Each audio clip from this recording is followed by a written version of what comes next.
दिल्ली के थाना नगरी में काम करने वाली शैली बैंसला आज हमारे बीच में नहीं है। शैली बैंसला अपनी ड्यूटी और अपने बेबाक अंदाज के लिए सबके बीच खासी प्रचलित थी। क्या कुछ हुआ शैली के साथ, बातचीत करेंगे। उनकी फैमिली हमारे साथ है। कपिल जी, खेमचंद जी, कपिल जी उनके भाई हैं, खेमचंद जी शैली के पिता हैं। आपका स्वागत है पंजाब केसरी ग्रुप में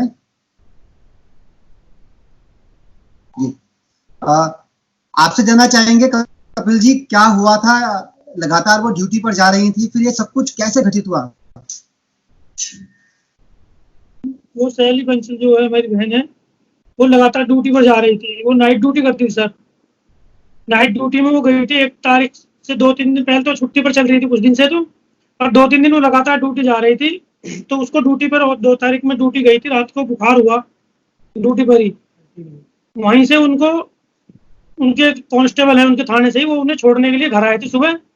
वो घर छोड़कर उन्हें रोड पर ही चले गए। तो वो घर आने के बाद हमें उन्हें दवा दिलाई।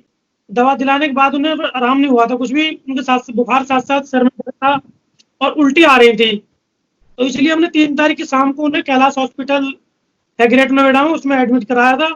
उसमें डॉक्टरों की लापरवाही होने से कुछ, जैसे कि डॉक्टरों ने अच्छी तरह उसका ट्रीटमेंट नहीं किया, उसकी वजह से एक दिन वो ठीक रही थी, अगले दिन दोपहर 2 बजे करीब पर उनकी तबीयत ज़्यादा खराब होने लगी। और उन्होंने उनका जो कोरोना टेस्ट भी उन्होंने जैसे आइसोलेशन वार्ड में ऐसे उन्होंने नहीं रखा था उसे। जब उन्हें तबीयत खराब होने लगी तो हमने उनके डॉक्टर जो है वहाँ पे राकेश शर्मा त्यागी है शायद, उनसे हमने कांटेक्ट किया कि हमारी सिस्टर की ज़्यादा तबीयत खराब हो रही है, आप उन्हें एक बार आके देखिए। तो उन्होंने मना कर दिया आने के लिए। उन्होंने कहा कि हम दूसरे डॉक्टर इन्हें देखेंगे, मैं कल आऊँगा। तो जो आईसीयू वार्ड में लेकर गए उन्हें, जब हालत ज़्यादा खराब होने लगी तो आईसीयू वार्ड में ले जाने के बाद वो जो डॉक्टर दूसरे देखने वाले थे वो भी नहीं आए उन्हें देखने के लिए। तो इसलिए फिर हमने उनके वहाँ से डिस्चार्ज करा के जेपी हॉस्पिटल लेकर गए, नोएडा सेक्टर 128 में है। वहाँ पर ले जाने के बाद उन्हें आइसोलेशन वार्ड में रखा गया। आइसोलेशन वार्ड में रखने के बाद 30 से 35 घंटे के बीच में उनकी कोरोना जो टेस्ट की रिपोर्ट वो आई थी, वो निगेटिव थी। तो उन्हें फिर उसी आइसोलेशन वार्ड ही 2 बनाए हुए हैं उन्होंने। तो जो हम ले जाके मरीज को हमें एडमिट करते हैं वो है एक, उसमें जब निगेटिव रिपोर्ट आई थी वहीं पर बाहर निकाल के आइसोलेशन वार्ड है वो भी उसी में रखते हैं वहाँ पर। वहाँ पर रखने के बाद उनका इलाज चलता रहा। 9 तारीख में वो ठीक होने लगी। हम घर भी बात करी थी, उसने अपने थाने में बात करी थी।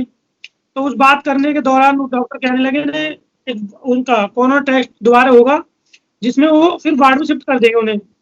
वार्ड में शिफ्ट करने वाले थे 12 तारीख जब उन्हें वार्ड में शिफ्ट करने वाले थे तो डॉक्टर ने कहा, मैं सुबह जब उन्हें 11 बजे मिलने के लिए गया सिस्टर से देखने के लिए कुछ दिन, जो उन्होंने कहा कि इनको जो ऑक्सीजन लेने में पोटेशियम की बॉडी में कमी हो गई है।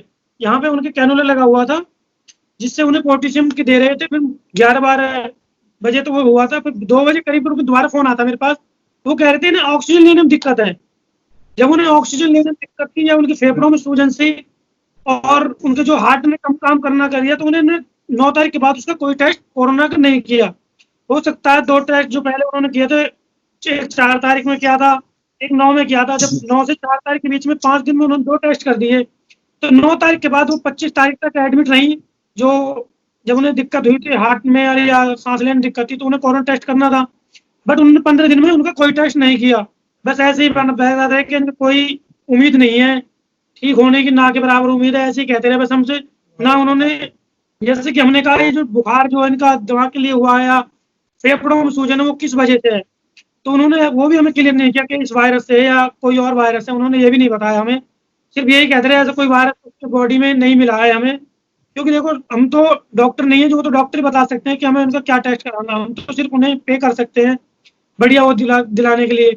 वो इसमें ऐसे ही बहकाते रहे बस के इनका जो कभी कहते हैं बीपी लो हो रहा है, कभी कहते हैं हाई हो रहा है।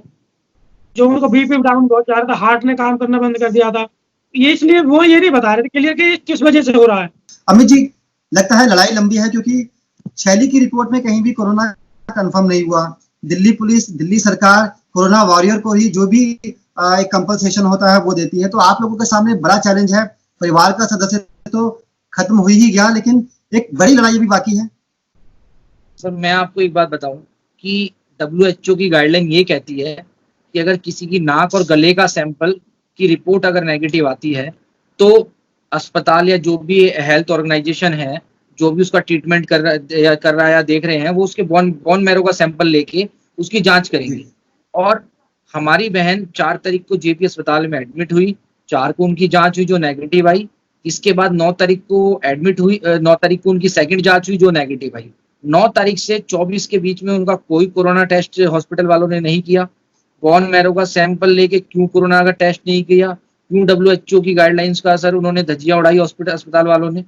24 तारीख को जब डेथ हुई तो हमारे परिवार ने उनसे रिक्वेस्ट की कि भाई आप, या कहा उनसे कि भाई आप बॉडी का PM कीजिए, उन्होंने बॉडी का पोस्टमार्टम क्यों नहीं कराया। जबकि आज दिल्ली में क्या पूरे देश के अंदर अगर किसी की डेथ भी होती है किसी और कारण से भी, तो अपना उस बॉडी का पहले कोरोना टेस्ट होता है, उसके बाद बॉडी हैंडओवर होती है, जो कि हमारी बहन का उन्होंने कोरोना टेस्ट नहीं किया। अभी दिल्ली पुलिस के एक ASI विक्रम साहब की डेथ हुई है, उनका की 2 जांच जो आई थी, रिपोर्ट्स आई थी, वो नेगेटिव आई थी। उसके बाद जब 15 दिन बाद उनकी जांच की गई तो उनकी रिपोर्ट पॉजिटिव आई। जिस टाइम सैली जहां ड्यूटी कर रही थी उसके साथ 2 तारीख को बीमार होकर घर पर आई। 2 तारीख के बाद 2 दिन बाद बहन सैली के साथ जितने भी साथी ड्यूटी कर रहे थे वो सब नेगेटिव पॉजिटिव मिले, उनके SHO पॉजिटिव मिले। उनके SHO को भी हमारे CP साहब ने संज्ञान लेकर उनको एडमिट कराया, जो कि अभी वेंटिलेटर पे हैं। SHO साहब सीरियस हैं। और WHO की गाइडलाइन ये कहती है अगर एक आदमी को कोरोना है और उसके जितने भी उसके सराउंडिंग्स में लोग हैं उनमें से अगर किसी की डेथ होती है जो डेली उनके टच में आते हैं, डेली मिलते हैं, तो उसको भी एक कोरोना सस्पेक्ट माना जाएगा। जी। अच्छा, दिल्ली पुलिस जिस तरह से कोरोना वॉरियर हैं उनके लिए काम करती है, खुद पुलिस कमिश्नर भी इस मामले में बढ़ चढ़कर ट्वीट कर रहे हैं और परिवार से बात कर रहे हैं। क्या इनकी फैमिली से कोई बातचीत हुई? दिल्ली पुलिस के कमिश्नर साहब ने खुद इस मामले का संज्ञान लिया और 31 तारीख में उन्होंने परिवार से वीडियो कॉन्फ्रेंसिंग के माध्यम से 25 मिनट बात की और परिवार को हर संभवतः मदद करने का आश्वासन दिया। उन्होंने कहा कि मैं आपके परिवार का हिस्सा हूं, अगर आप मुझे अपने परिवार का हिस्सा मानते हैं तो आप मुझ पे पूरा विश्वास रखिए। मुझे जो निर्णय लेने हैं वो निर्णय मैं आपके हित के लिए और मजबूत तरीके से निर्णय को लूंगा। कोरोना योद्धा का सम्मान का जो निर्णय लेना है वो दिल्ली सरकार को लेना है। उसके लिए मैं दिल्ली पुलिस के कमिश्नर साहब ने कहा कि मैं दिल्ली के CM श्री अरविंद केजरीवाल जी से खुद पर्सनली इसके बारे में बात करूं। बेसिकली हमें सबसे ज्यादा रोष हमारे अंदर इस चीज का है और सबसे ज्यादा दुख हमें इस चीज का है कि हमारे परिवार की एक साथी, हमारी बहन इस दुनिया से चली गई इस कोरोना से की लड़ाई में लड़ते हुए। बट अभी तक आम आदमी के जो नेता हमारे माननीय मुख्यमंत्री जी हैं, उन्होंने अभी तक हमारे परिवार का संज्ञान एक बार भी फोन करके किसी भी दिल्ली सरकार के किसी भी नेता अधिकारी ने अभी तक परिवार को फोन करके नहीं पूछा कि आपकी क्या हम आपकी क्या मदद कर सकते हैं, क्या हुआ क्या नहीं हुआ। जो मानवाधिकार आयोग है उसने एक्शन लिया है आपके इस पूरे मामले पे, क्या अपडेट है उसमें? क्योंकि ये कहा गया है कि गृह सचिव को भी नोटिस गया है। सर अभी हमारे पास तो सिर्फ एक इंफॉर्मेशन हमारे किसी साथी के माध्यम से आई कि खुद ह्यूमन राइट कमीशन ने इसकी जो है संज्ञान लिया है। बेसिकली हम लोगों ने उसमें लगाया था। इसके बाद अभी तक उसमें कोई अपडेट है नहीं, क्योंकि 4 हफ्ते का समय जो है DM साहब गौतम बुद्ध नगर को, DM गौतम बुद्ध नगर, चीफ सेक्रेटरी दिल्ली और कमिश्नर दिल्ली पुलिस साहब को उन्होंने समय दिया है कि इसमें आपने क्या किया। आप चाहते क्या है? जिस तरह से दूसरे पुलिस कर्मियों को दिल्ली सरकार 1 करोड़ रुपए का मुआवजा देती है, दिल्ली पुलिस भी अपने अकाउंट से कुछ पैसे देती है, आप लोग चाहते हैं कि वो कंपनसेशन की राशि इनके परिवार को मिले। इसके साथ साथ जो कोरोना योद्धा का एक कह सकते हैं कि सम्मान होता है, वो सम्मान इस परिवार को मिले। आप लोगों की ये मांग है? सर हमारी मांग ये है कि हमारी बहन जिस कोरोना से लड़ते हुए उसने अपने प्राण गंवा दिए, उस कोरोना योद्धा का सम्मान जो जिस तरीके से दिल्ली सरकार, दिल्ली पुलिस देती है, वो हमारी बहन को मिलना चाहिए, जो कि उसका एक हक है, जो कि हमारे परिवार का हक है। और हमारे परिवार के एक सदस्य को दिल्ली पुलिस में सरकारी नौकरी मिलनी चाहिए, जिसके लिए हमें CP साहब ने आश्वासन दिया है पूरी मदद करने के लिए। जी चलिए, बिल्कुल दिल्ली पुलिस परिवार तो इस परिवार के साथ खड़ा है और जिस तरह से शैली हमारे बीच नहीं है, दिल्ली पुलिस परिवार ने अपने एक मजबूत साथी को खो दिया है। अब देखना यही है इन लोगों की मांग पर दिल्ली सरकार का क्या रुख रहता है, क्योंकि दिल्ली में कोरोना योद्धा घोषित करने का जो अधिकार है वो दिल्ली सरकार के मातहत आता है। और इन लोगों की सरकार से अपील यही है कि सरकार इनके परिवार पर भी ध्यान दे, और जो शैली के तौर पर इस परिवार ने अपने साथी को कुर्बान किया है, सरकार उस कुर्बानी को गंभीरता से मिले। आपने बातचीत की हमसे खेमचंद जी, कपिल जी, अमित जी, आपका धन्यवाद बहुत बहुत। उम्मीद करते हैं सरकार आपकी मांग पर गंभीरता से काम करे, आप लोगों की जो डिमांड्स है उनको पूरा करे। बहुत बहुत शुक्रिया बातचीत के लिए।